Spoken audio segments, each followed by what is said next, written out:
Hello everyone, welcome back to my channel. Today we will learn about vital sign in a very simple and practical way. So please watch till the end. सबसे पहले हम जानेंगे vital sign का introduction. Vital sign are a basic component of assessment of physiological and psychological health of client. Vital sign जो है वो basic component है assessment का, जिसके जरिए हम पेशेंट का फिजियोलॉजिकल साइकोलॉजिकल हेल्थ के बारे में पता लगाते हैं. Vital sign are the main indicators of life and health of the body. Vital sign जो है वो मेन इंडिकेटर है जिसके जरिए हम पेशेंट का हेल्थ और उनके बॉडी के बारे में पता लगाते हैं. They tell us about the health condition of a patient. ये वाइटल साइन पेशेंट का हेल्थ कंडीशन बताता है, जिसके जरिए डायग्नोसिस करना और भी आसान हो जाता है. Bye checking vital sign, nurses and doctors can know if the body is working normally or not. इस वाइटल साइन के जरिए हम पता लगाते हैं कि पेशेंट का जो बॉडी है नॉर्मली वर्किंग कर रहा है या नहीं. वाइटल साइन के 5 मेन पार्ट होते हैं. First, temperature. Pulse, respiration, blood pressure, oxygen. Temperature से हम क्या समझते हैं? टेम्परेचर से हम ये समझते हैं कि बॉडी कितना ठंडा और कितना गर्म है. ये हम जनरली पेशेंट को टच करके भी पता लगा सकते हैं. The normal body temperature is 36.5 degree centigrade to 37.5 degree centigrade और नॉर्मल टेम्परेचर फ़ारेनहाइट में 98.6 डिग्री फ़ारेनहाइट होता है. If the temperature is higher than normal, it is called fever. अगर बॉडी टेम्परेचर नॉर्मल से ज़्यादा होगा तो उसे फीवर कहेंगे. If the temperature is very low, it is called hypothermia. अगर बॉडी टेम्परेचर नॉर्मल से कम होगा तो उसे हाइपोथर्मिया कहेंगे. हम टेम्परेचर को थर्मोमीटर से नापते हैं.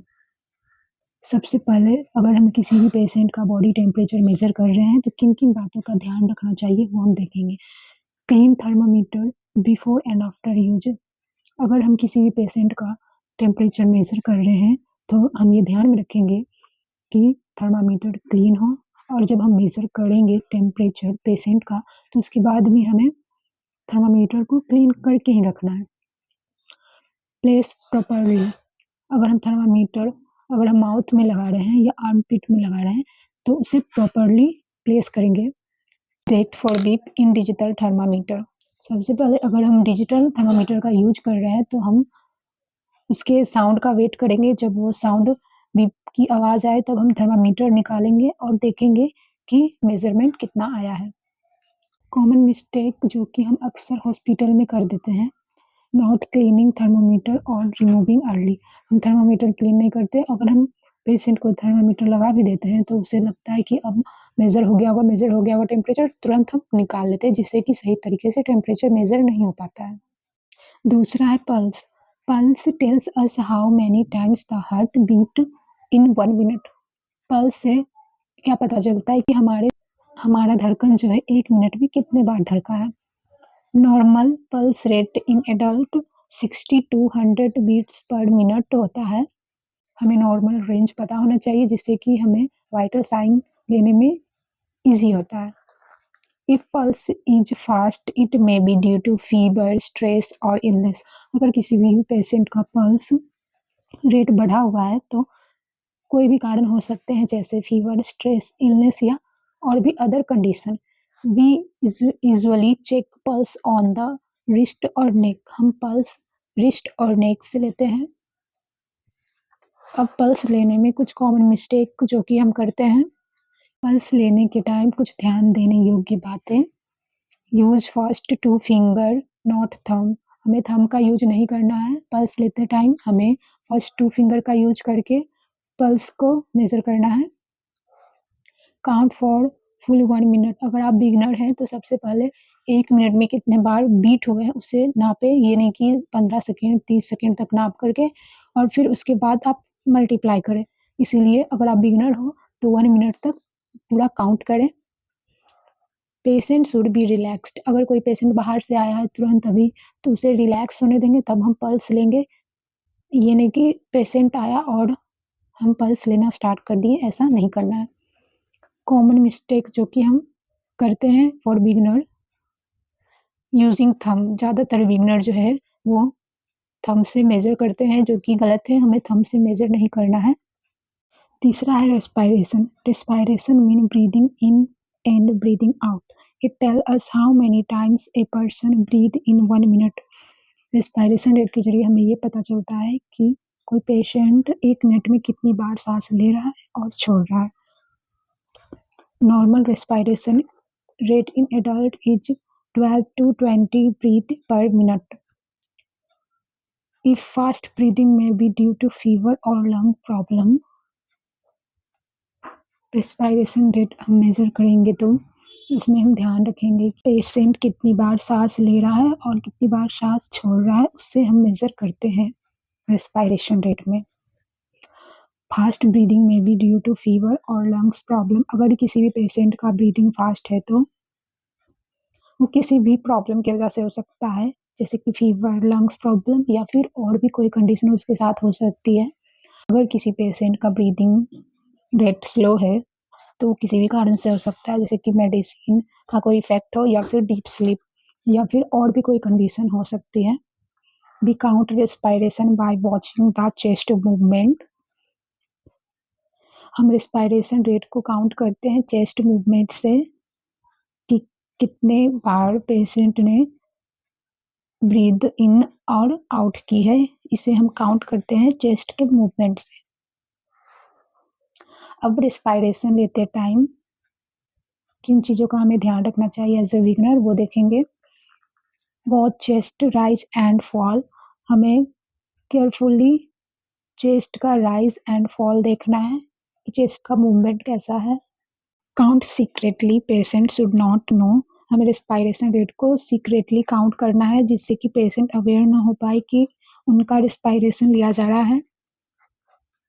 Count for 1 full minute, respiration rate को हम कभी भी 15 सेकेंड 30 सेकेंड के लिए काउंट नहीं करेंगे, इसे हमें फुल मिनट तक काउंट करना है जिससे कि हमें एक्यूरेट रेस्पायरेशन रेट मिल सके।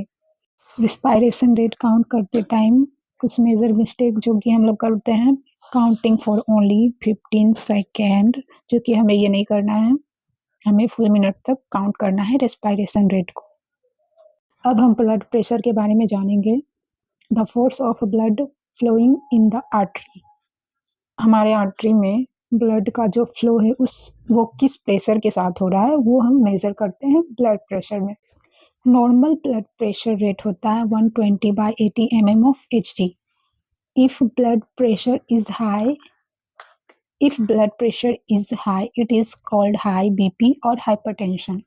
If blood pressure is low, it is called low BP or hypotension. अगर किसी भी पेशेंट का बीपी अगर हम मेजर करते हैं वो 120/80 mm of Hg से ज़्यादा आता है तो उसे हम हाई बीपी कहेंगे, और अगर इससे कम आता है तो हम लो बीपी कहेंगे। हाई बीपी को हम हाइपरटेंशन और लो बीपी को हम हाइपोटेंशन भी कहते हैं। We measure blood pressure using a BP machine, जिसे हम स्फैग्मोमैनोमीटर कहते हैं। अब बीपी लेते समय किन बातों का ध्यान रखना चाहिए एज ए बिगिनर, देखेंगे।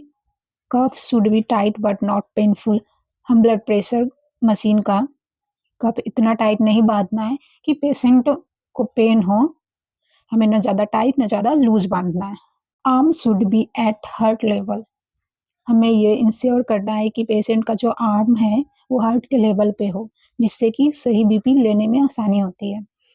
पेशेंट शुड सिट कामली, अब कुछ कॉमन मिस्टेक है जो कि हम लोग करते हैं। अब कुछ कॉमन मिस्टेक देखेंगे। लूज कफ गिव्स रॉन्ग रीडिंग, अगर हम कफ को लूज और टाइट करते हैं इससे हमें रॉन्ग रीडिंग मिल सकती है, इसीलिए हमें ना कफ को न ज़्यादा टाइट और न ज़्यादा लूज बांधना है। फिफ्थ है oxygen saturation. Oxygen saturation shows how much oxygen is present in the blood. Oxygen saturation में हमें ये पता चलता है कि हमारे ब्लड में कितने ऑक्सीजन है। Normal oxygen level is 95% to 100%। ये हमारा SpO2 का नॉर्मल रेंज है। If oxygen level is low the patient may have breathing problem. अगर किसी भी पेशेंट का ऑक्सीजन लेवल लो रहेगा तो उसे ब्रीदिंग प्रॉब्लम हो सकती है, जिससे सांस लेने में कठिनाई वगैरह। We measure oxygen saturation using a pulse oximeter. हम SpO2 को पल्स ऑक्सीमीटर से मेजर करते हैं।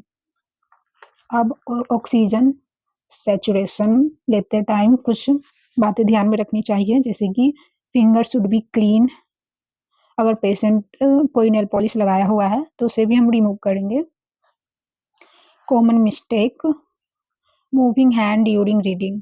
अगर हम ऑक्सीजन सैचुरेशन रीडिंग कर रहे हैं पल्स ऑक्सीमीटर से तो हैंड को स्टेबल रखना है, मूव नहीं करना है। वाइटल साइन किसी भी ऑर्डर में ले सकते हैं, बट हमें सबसे पहले ध्यान देना है TPR टेम्परेचर पल्स रेस्पिरेशन पर, उसके बाद BP and SpO2 as per doctor order और पेशेंट कंडीशन पर चेक करेंगे वाइटल साइन को।